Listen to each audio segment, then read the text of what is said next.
What's up guys, welcome back to CardSpot. I am Ethan and today I've got something a little different for you. I'm going to do the top 10 cards that you should look out for from Darkwing Blast. Now this is the first time I'm doing a top 10 video like this. It's just my opinion, so don't roast me too much. If you do disagree or feel like something should have been on the top 10 list, let me know in the comments down below. With that being said, let's start the countdown at number 10.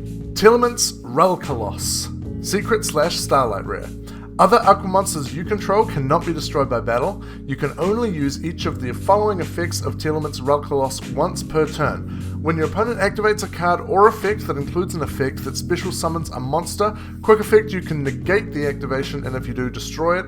Then send one Tillman's card from your hand or face-up field to the graveyard. If this fusion summon card is sent to the graveyard by a card effect, you can special summon this card. We're going to knock out the Tillman and Sprite cards early on in this list because, let's be honest, the decks are already killing it and they're just going to make them better. So first up we have Relcoloss, which is the third fusion monster for tiers, requiring a Kit Kalos and a tier monster as material. From what we've seen in the OCG, this will likely be a one-of, but it does give tiers a nice option to control opponents' special summons to a degree, and has a nice 3000 attack to boot.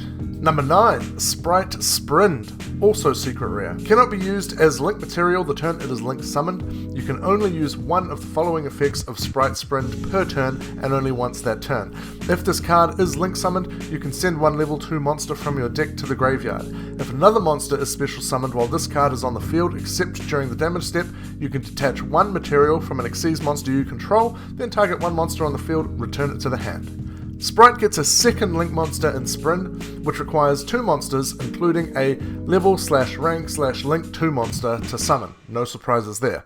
So obviously the free dump on summon is very nice, and then a potential monster bounce each turn is pretty snazzy too.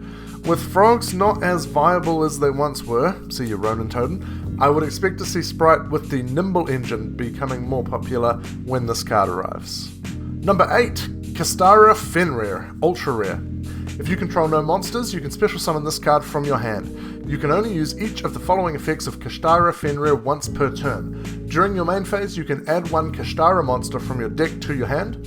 When this card declares an attack, or if your opponent's monster activates an effect except during the damage step, you can target one face-up card your opponent controls, banish it face down. So we have our first new archetype card at number 8 in Castara Fenrir. It's a much hyped card after making waves in the OCG in a raft of decks as a form of non-destruction card removal. It can search other members of its archetype as well when used in a pure Castara build. That won't probably happen until the next core set though.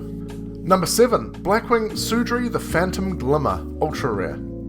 When this card is normal summoned, you can add one card that mentions Blackwing Dragon from your deck to your hand, except Blackwing Sudri the Phantom Glimmer.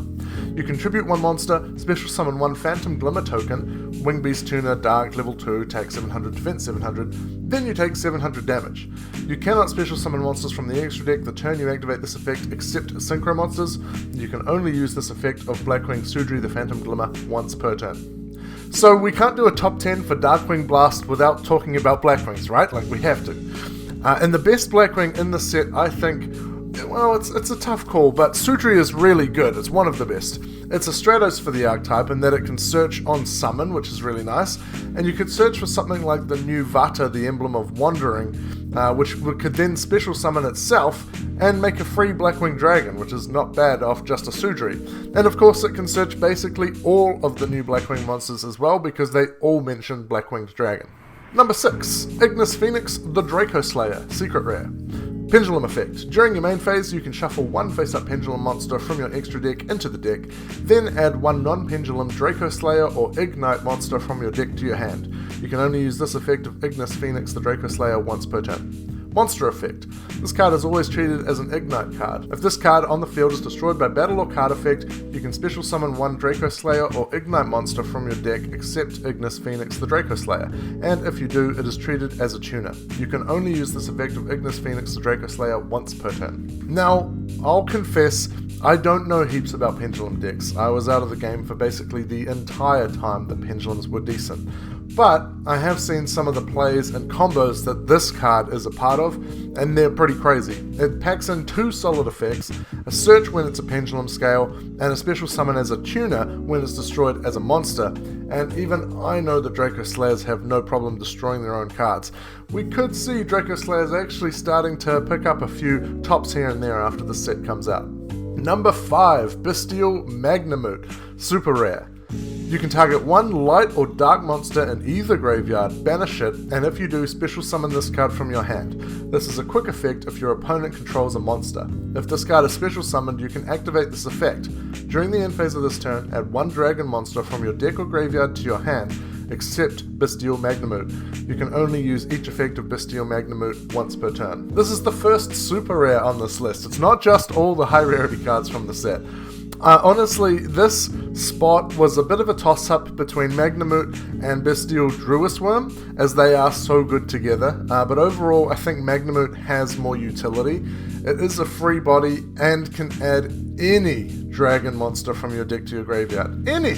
That's crazy! So get ready for Dragon Link version, what feels like 369th, nice, at this point, as some of the combos that Bestial allow in Dragon Link are pretty crazy. And Magna Mook / Druisworm in combination is a nice little package, so if we follow the OCG, it might start getting splashed in a few other decks here and there as well. Number 4, Muckraker from the Underworld, ultra rare. Cannot be used as link material the turn it is link summoned. If a monster you control would be destroyed by battle or by card effect, you contribute one fiend monster instead. You can target one fiend monster in your graveyard, except Muckraker from the Underworld. Discard one card, and if you do, special summon that monster. Also, you cannot special summon monsters for the rest of this turn, except fiend monsters. You can only use this effect of Muckraker from the Underworld once per turn. So Muckraker is a new generic rank 2, although it really only benefits fiend decks. But can I tell you about a Fiend structure deck that is coming out in December? Yes, Darkworld cards are all Fiend, and did you notice? The discard part of Muckraker's effect is not a cost, so it will trigger Darkworld effects, and all you need to make it is 2 effect monsters. That's pretty easy. So you can make this, get a discard to trigger another Darkworld in your hand, and then get a body from your graveyard as well. Nice. Number 3, Destructive Daruma Karma Cannon, ultra rare. Change as many monsters on the field as possible to face-down defense position, then, if either player controls a face-up monster, they must send all face-up monsters they control to the graveyard. This is the first non-monster on our list. This trap card is a world premiere card, and while yes, it is a slow trap, it is definitely worth a second look. Against link-heavy decks, this could be a game winner, particularly against hard-to-remove cards like the Arrival Cyberse, as the player sends their cards to the graveyard, not the card. So this can still get rid of monsters that are unaffected by card effects, as long as they have a link monster, as those monsters can't be changed to defense position. Number 2, Spellbound, secret rare. All face-up monsters your opponent currently controls cannot be tributed or used as material for a fusion, synchro, Xyz, or link summon until the end of this turn. Okay, yes, this card is very hyped right now. It only debuted a few days ago, and yes, it is very good, but it's too predictable to be the number 1 slot. Trust me, number 1 is a goodie. But back to number 2, and not the toilet variety. Spellbound is a really solid quick play spell, basically being a dimensional barrier that also hits links, finally. However, timing will be everything with this card, and you will need to know your opponent's combos as well as they do to get the most out of it. Flipping this at just the right time in their combo could cripple them. Number 1, World Sea Dragon Atlantis, secret rare. You can only control one World Sea Dragon Atlantis. You can only use each of the following effects of World Sea Dragon Atlantis once per turn. During your main phase, you can banish all monsters on the field, then special summon as many monsters as possible that were banished by this effect to their owner's fields, face up or in face down defense position. During the battle phase, quick effect, you can destroy cards on the field up to the number of co-linked monsters on the field. So, a new generic linked 4 that you can go into from any other link 4. Its requirement is only 1+ monsters. And it has the ability to re-trigger any non-hard once per turn on summon trigger effects. That's pretty interesting. Of course, your monsters can come back and face up attack, and your opponents can be face down defense so they don't get any of their effects if they have any. It also triggers effects that activate when they are banished. which is becoming more and more interesting as time goes on. There's more monsters that have those effects. It also means any monsters that cannot be special summoned just don't come back at all. And Xyz monsters would lose all their materials when they're banished, so when they come back, they just won't have anything. It has some nice potential, and I will definitely be picking up one of these for sure. Okay, so there we have it. Those are my top 10 cards to look out for in Darkwing Blast. But if there's anything you think really should be on the list, feel free to let me know in the comments down below. Next week, if it arrives on time, we will have a Darkwing Blast case opening so we can try and pull some of the awesome cards that we just talked about. So if that sounds like a bit of you, make sure to subscribe so you don't miss out. And why not hit the like button while you're at it. Thanks for watching, and I'll see you in the next video.